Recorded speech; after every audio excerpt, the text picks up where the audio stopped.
Okay, I've got all the stones in place, and I am going to take some modeling clay and push it in there, try to get rid of some of the reflection off of all of this so you can see what I'm doing better as I do this part.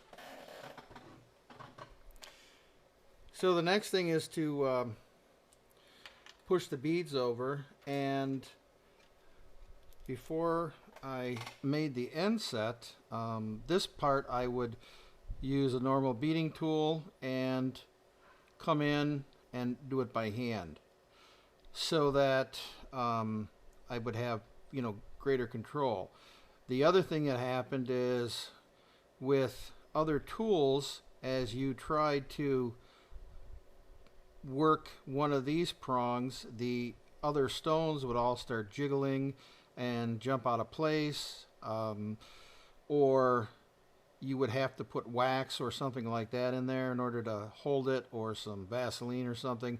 Then it's hard to see what you're doing sometimes because you can't really tell to make sure things are level and what have you. So now I can use power for that because I can actually just come in and give it a very slow pulse rate, even a one-time hit sometimes. And what I'm going to do here is one prong is going to hold two stones, so we call it a common prong. I'm going to push in and over this stone and in and over this stone, so these two and these two prongs will be holding the stone down, and the other two prongs as they go the other way will be stabilizing it, but they'll be very secure that way. So I'm going to go ahead and zoom up here so that you can see what's happening. So on the first one, I am going to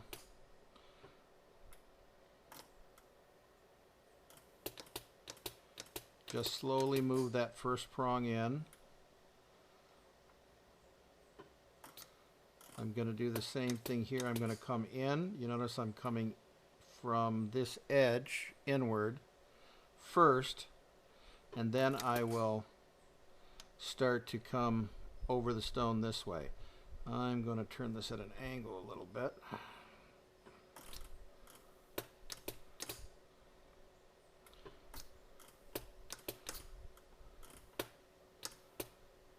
Now you'll notice that as I'm pushing the pedal, you can actually hear the valve fire and then the pulse comes. So there's actually a timing that you get used to, and it becomes second nature after a while, so that you know when that pulse is coming, especially when you're doing this critical kind of work and you just, you don't want it to suddenly jump and take off on you.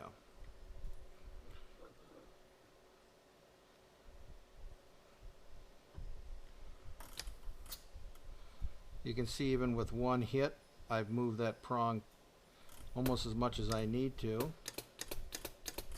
You can go a little faster, of course, but again with a lot of control, moving it slowly.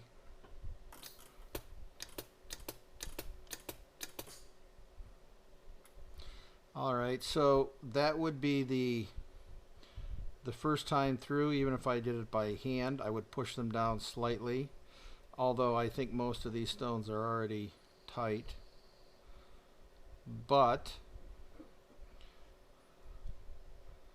I will go through them again and make sure that I'm down all the way on the stones.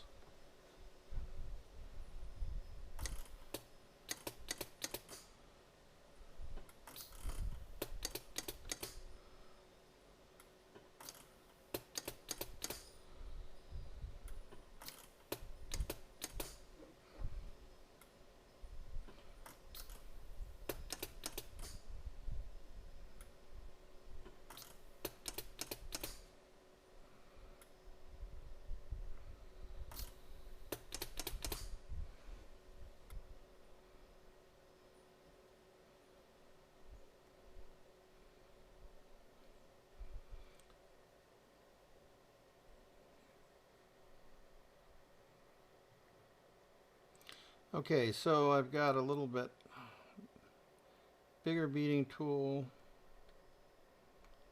I'll come in and manually burnish the prongs.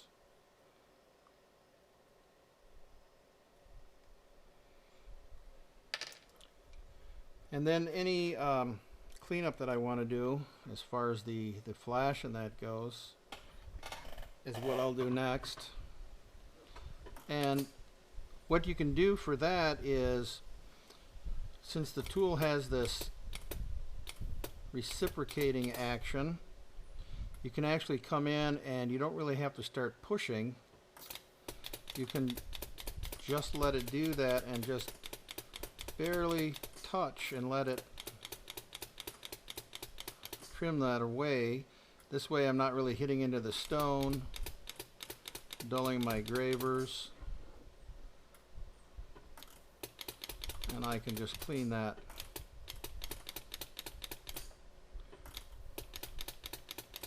flash off of there. Even coming in behind the prong here, doing the same thing.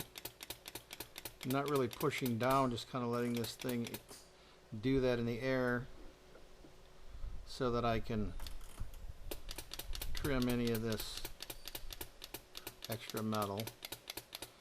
Now that's an extra step that a lot of people just don't do, but if you want to do a really nice job, then it's worth doing it, and it'll make the whole job look a lot better as well.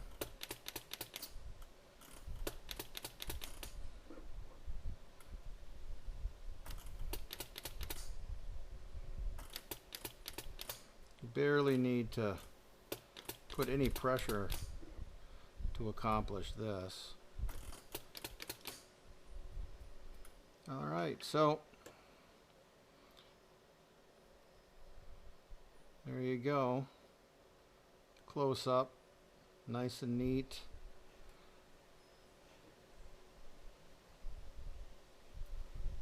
And once it gets cleaned and a little bit of just a touch on the polish there, it'll be like a mirror all the way around. So I hope that shows you some of the advantages. I'm going to go ahead and just make a trim cut around this now.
There you go.